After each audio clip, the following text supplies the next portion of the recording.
ETF index mutual funds నేర్చుకుని stock మార్కెట్లో రాణించాలనుకుంటున్నారా? వెంటనే ఈ నెంబర్కి కాల్ చేయండి.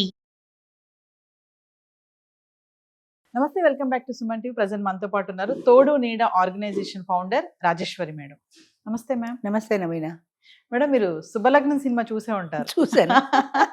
ఆమని రోజా, అందులో భర్తని అమ్మేస్తుంది కదా ఆమని. అయితే ఇక్కడ భూపాల్లో ఒక ఇదే సేమ్ సీన్ రిపీట్ అయింది. ₹1,50,00,000కి భర్తను అమ్మేసిందంట. నేను కూడా చూసాను. అసలు భర్త కూడా చూడండి, నేను ప్రియురాల దగ్గరే ఉంటానని చెప్పడంతో భార్య ఇంకా డిమాండ్ చేయడము, వెంటనే ఆ ప్రియురాలు మరి ₹1,50,00,000 ఇచ్చి కొనేయడము. అసలు ఏంటి ఏం వయసు ఎంత వాళ్ళ 40+ ఏమో కదా. అసలు 40+ మేడం. అసలు 40+ ఇద్దరు పిల్లలు ఉన్నారు. వయసులో. మళ్ళీ మరి ఏం జరుగుతుంది సమాజంలో? మరి ఏంటంటే ఒకసారి మేడం, మరి సమాజం ఏంటంటే కొత్త పోకడలు పోతూ ఉంటుంది. అంటే సమాజం ఎప్పుడు కూడా దానికి అనుకూలంగా కావాల్సినవి మలుచుకుంటూ ఉంటుంది. ఇప్పుడు ఇల్లీగల్ రిలేషన్స్ ఉన్నాయి. మన దాంట్లో పద్మవ్యూహం వాటిలో చూస్తూ ఉంటాం. ఒక్కొక్కళ్ళకి ఇద్దరేసి ముగ్గురేసి వాళ్ళని చూస్తే లేబర్లా ఉంటారు. ఏమిటో మరి అంత మైకా నాకు అర్థం కాదు వాళ్ళకి. అలాగే ఇప్పుడు ఈయన కూడా అంటే ఒక పద్ధతి, ఒక సిస్టమ్ ఉండాలి కదా. ఆవిడ దగ్గరికి నేను వెళ్ళిపోతా, ఊరికే వెళ్ళమందుకు నేను క్యాష్ చేసుకుంటా అని ఎవరి లాభం వాళ్ళు చూసుకున్నారు. ఆవిడ దగ్గరికి వెళ్ళిపోవడం ఆయనకి లాభం, క్యాష్ చేసుకోవడం ఈవిడికి లాభం, డబ్బులు పోయినా కావాల్సిన వాడిని పొందానన్నది ఆవిడకి లాభం. 10 ఏళ్ల తర్వాత ఏం చేస్తారు, 60 ఏళ్ల తర్వాత ఏం చేస్తారు, 70 ఏళ్ల తర్వాత ఏం చేస్తారు? అప్పుడు ఈ మనిషి అక్కర్లేదని పడేస్తారా?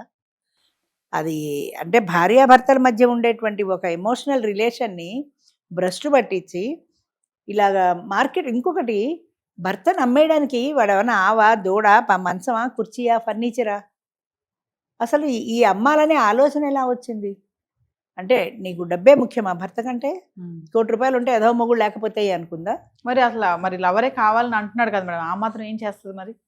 నాకు ప్రియురాల దగ్గరికి వెళ్ళడమే కావాలని అంటున్నాడు ఆయన. అప్పుడు భార్య ఏం చేస్తుంది మరి అంటున్నాడు. అసలు అది పెద్ద దరిద్రం. 40 ఏళ్ళు వచ్చి 2 పిల్లలు పుట్టి ఇన్నేళ్ళు కాపురం చేసి ఇప్పుడు ఈ పెళ్ళామొద్దు, కొత్త వ్యక్తి కావాలి అనుకోవడం, అది దాన్ని ఏమంటారు? అది దిగజారుడుతనం అంటారు దాన్ని. అలాంటి లక్షణం ఉన్నవాడిని చెప్పొచ్చు కొట్టగా, ఇంకా ₹1,00,00,000 నాకు వచ్చాయి కదా అని ఆనందించే మనిషిని ఏమనాలి? అంటే సమాజం దిగజారుతోంది. ఒక్కొక్క మెట్టే నిజాయితీ పోయింది.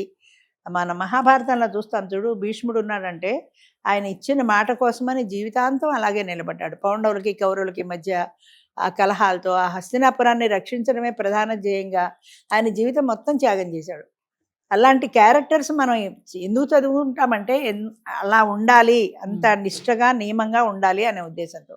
అది ఎప్పుడో పోయింది.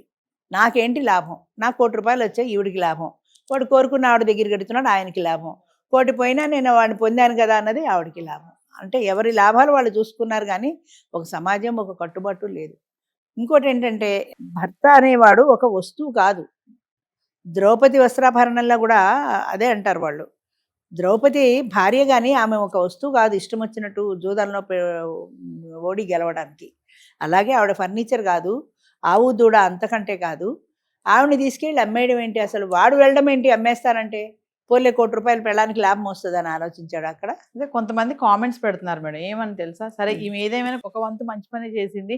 ఈ మధ్య కాలంలో చూసుకుంటే మరి ఈ వివాహిత సంబంధాలు పెట్టుకొని చంపేస్తున్నారు కదా, భార్యని భర్త, భర్తని భార్య, లేదంటే వాళ్ళ అవ్వని చంపేయడమో ఈ భార్య వాళ్ళు, లేదంటే పిల్లల్ని చంపేయడమో, ఇలాంటి సంబంధాలు పెట్టుకుని. ఇలాంటి ఈ పరిస్థితిలో మరి ఇప్పుడు ఈ భూపాలు ఘటన మరి ఇలా చేయడం అనేది కొంచెం పర్వాలేదా అని కొన్ని కామెంట్స్ వస్తున్నాయి. మరి దీనికి మీరు ఏం చెప్తారు? అదే కొంచెం బెటర్ అంటున్నారంటే ఆ దిగజారుడుతనాన్ని సమర్థిస్తున్నారు అనుకోవాలి.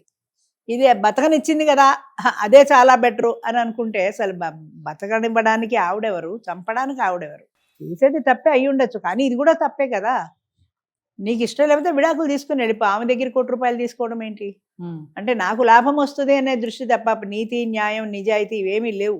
అంచేత అది ఆ దిగజారుడుతనాన్ని ఏమనాలో, సమాజం ఎటుపోతుంది అనాలో. కొన్నాళ్ళు పోతే ఇంకా తెలివితేటలు మీరితే మొగుళ్ళు పెళ్ళాలని నమ్మడం మొదలెడతారు. ఎందుకంటే ఆడదానికి సహజంగా డిమాండ్ ఉంటుంది. అంచేత 40 years లోపల 30-40 మధ్యలో పెళ్ళాలు అమ్మేయడం మొదలెడితే మార్కెట్లో రేట్ ఇచ్చి కొనుక్కునే వాళ్ళు చాలా మంది ఉంటారు. అయితే అమ్మేస్తారా మరి? ఇలా జరుగుతుంటే మేడం, పెళ్లి అనే మాటకి మరి అసలు అర్థం వాల్యూ పోయింది కదా, ఎప్పుడో పోయింది. పెళ్లి మన సమక్షంలో పెళ్లిళ్ళు చేసుకుని అంత మేళతాళాలు, అద్ది మంత్రాలు, ఇంత పెళ్లి చేసుకుని మంత్రాలకు విలువ తెలిస్తే ఎవరు పెళ్లిళ్ళు చేసుకోరేమో. ధర్మేచ అర్ధేచ మోక్షేచ నాతిచరామి అని చెప్పినప్పుడు ధర్మార్థ కావ మోక్షాల్లో ఈమె నేను విడువను అని ప్రామిస్ చేసిన వాడు మరి ₹1,00,00,000కి పెళ్ళ అమ్మేస్తే ఎలా వెళ్ళిపోయాడు ఆయన? అంటే ఆ మంత్రాలకి వాల్యూ లేకుండా పోయింది.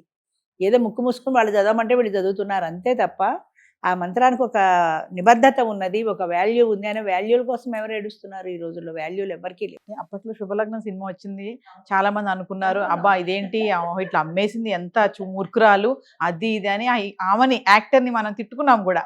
రోజాను కూడా తిట్టుకున్న సందర్భాలు ఉన్నాయి. ఎట్లా అడిగింది, పెళ్లి చేసుకున్న భర్తను ఎట్లా ప్రేమించింది అని చెప్పేసి. మరి నిజంగా సొసైటీలో ఇలాంటి జరుగుతున్నప్పుడు మేడం సమాజం ఏం నేర్చుకుంటుంది ఇక్కడ నుంచి? కపుల్సే కానీ పిల్లలు ముఖ్యంగా చూసుకుంటే యంగ్స్టర్స్ ఏం నేర్చుకుంటారంటే, ఓ ఇలా చేసుకోవచ్చు నేర్చుకుంటారు. ఏదైనా మంచి అయినా చెడ్డైనా ఇప్పుడు సినిమాల్లో చూపించారనుకో, ఒక విలన్ ఉంటాడు, బోల్డన్ని కోట్లు సంపాదిస్తాడు, బ్యాంకు లూటీ చేస్తాడు, మర్డర్లు చేస్తాడు, అన్ని దుర్మార్గాలే చేస్తాడు, హాయిగా లైఫ్ ఎంజాయ్ చేస్తాడు. చివరిలో వాడిని పట్టుకుని జైల్లో పెడతారు. అంటే వాడు చెప్పే నీతి ఏంటంటే ఇలా దుర్మార్గాలు చేసిన వాడు ఏదో ఒక రోజు దొరుకుతాడని. కానీ చూసేవాళ్ళు ఏమనుకుంటారు, దొరికినప్పుడు కదా, దొరకనంతకాలం వాడు లైఫ్ ఎంజాయ్ చేశాడు కదా, మనం కూడా హాయిగా అలా ఎంజాయ్ చేయొచ్చు కదా అనే అనుకుంటారు. కానీ దొరికితే జైల్లో పెడతారన్న సంగతి ఎవ్వరు ఆలోచించరు. ఇప్పుడు ఇన్ని మర్డర్లు జరుగుతున్నాయంటే పట్టుబడతాననే ఉద్దేశంతో ఎవరు చేయరు, పట్టుబడిననే అనుకుంటారు. దొరికిన తర్వాత జైల్లో పెడితే అప్పటి సంగతి చూద్దాంలే, అప్పటిదాకా సుఖంగా ఉండొచ్చు కదా అన్న ధోరణే ఉంటుంది తప్ప. అంచేత ప్రపంచంలో చాలాసార్లు చెప్పాను నేను ఇది కూడా. సత్యహరిశ్చంద్రుడి పాఠం విని మీకేం అర్థమైంది అంటే, జీవితంలో నిజం చెప్పకూడదని అర్థమైంది అన్నట్ట. నిజం చెప్పబట్టి కదా ఆయనకి అన్ని కష్టాలు వచ్చాయి. అన్ని కష్టాలు వచ్చినా ఆయన ఫేస్ చేశాడు. కానీ ఆయన నమ్మిన న్యాయాన్ని అబద్ధం ఆడలేదు ఆయన. అది ఎందుకు అర్థం చేసుకోరు? ఆ పాయింట్ అర్థం చేసుకోరు. ఇలా ఉంది కదా, ఇదే బాగుంది కదా, హాయిగా ఒక అబద్ధం చెప్పేస్తే బతికేయచ్చు కదా అని ఆలోచిస్తారు. అంటే మనసు ఎప్పుడు కూడా చెడు వైపుకి వెళ్తుంది, మంచి వైపుకి వెళ్ళదు. అందుకే భారతం కానీ రామాయణం కానీ ఇలాంటి నీతి కథల్లో మనకి చెప్పే నీతి ఏంటంటే, వాళ్ళు అలాంటి గొప్ప గొప్ప వ్యక్తులు అయ్యారు.